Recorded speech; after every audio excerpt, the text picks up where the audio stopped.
friends, today I have this Miele commercial dishwasher. The model is G8066 and I'll show you the model and serial number. Right here they have the model and serial number. They have different places. You can find it from here, or you can find it by the kick plate. When you take this kick plate off, the model and serial number is there. So the problem with this unit was the unit was completely dead. The unit was completely dead. In order to find the problem, of course you're going to check your power first. If the power is okay, these units are let me check how many watts these are.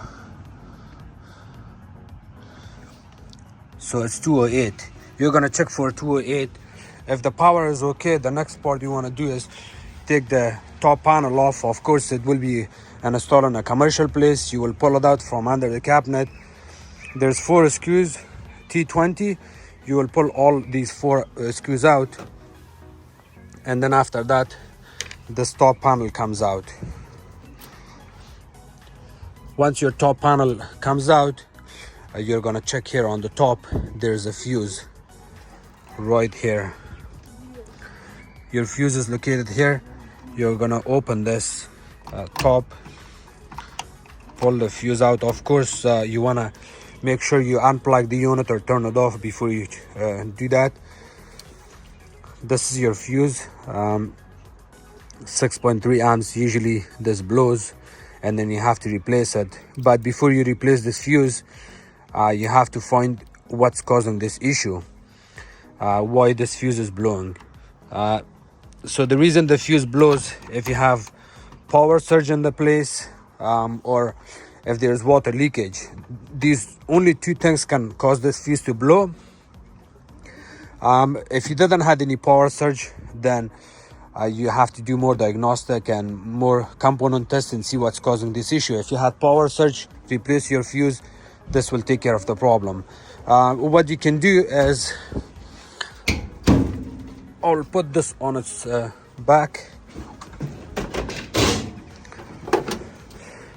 You will take this panel off. Again, this panel is also held by 2 Torx screws. You're going to check for leakage here. If there is any kind of leakage, you will fix that leakage, the water leak, and then you will replace your fuse. That will fix the problem. You can also check this unit by the kick plate. So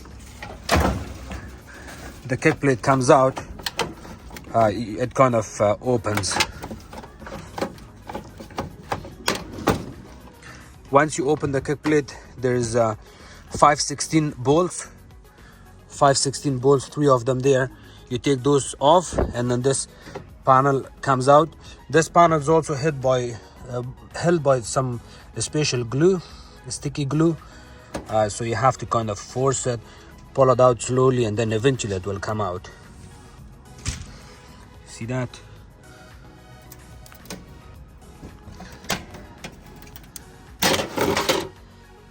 You take this panel off, and now you're at the bottom here. You got your booster tank with the booster heater, and then the rest of the bits and pieces here. Usually if there's a water leakage from the booster tank seal, it will cause a short, and then it will blow the fuse. You can always take pictures of this booster heater, disconnect all of these wires. There's 1 bolt here, you will disconnect. There's 1 there at the bottom, and then there's 1 on that other side right here. You take these off, and then the booster heater comes out. You have to replace the seal that goes between the booster tank and the booster seal itself. This the seal goes between those 2. You replace it with a new one, reinstall it back, and that will fix the problem. I've also seen sometimes these hoses, they deteriorate or they come loose and then they leak water. It will also cause issues, which will eventually blow the fuse up top here. There could be so many reasons that the unit goes dead, that blows this fuse for you. The first thing I check is for water leakage or the power surge. These are the two questions I have when I go in a customer house or in a commercial place to look at these units, and those are most likely the problem that causes the fuse to blow. Other than that, there might be a faulty control board or anything else that causes this issue.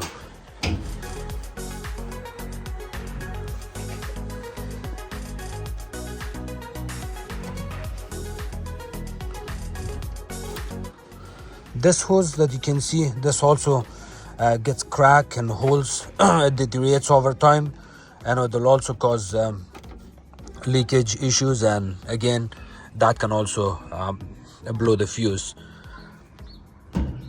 When I usually go in a customer house, I check this. The first thing I check is my fuse. Once I find the fuse blown, I will not replace it. I have to find the cause of this problem, and then I will go through other components and see what causes this issue. I got this dishwasher as a scrap because the fuse was blown on it. They just dropped it in my yard, and I know I have to go through some component tests. I have to do some component tests and see what's causing this issue. If you look at this drain pump, it's getting really rusty. Maybe it's also overheating and blowing the fuse too. Again, if your motor is seized, if your drain pump is seized and it's overheating, this is the main wash motor. If that's seized, or if there's a piece of metal, the glass, these motors are super strong. It will crush the glass in pieces. That's not an issue, but it could be a metal piece getting stuck in the drain pump or by the wash motor and causing this issue. So again, thank you so much for watching my videos. If you guys have any question, please comment below. Don't forget to like my videos, share it with others, and subscribe to my channel. You can also follow me on Facebook. It's called Hamid Appliances Repair. Thank you.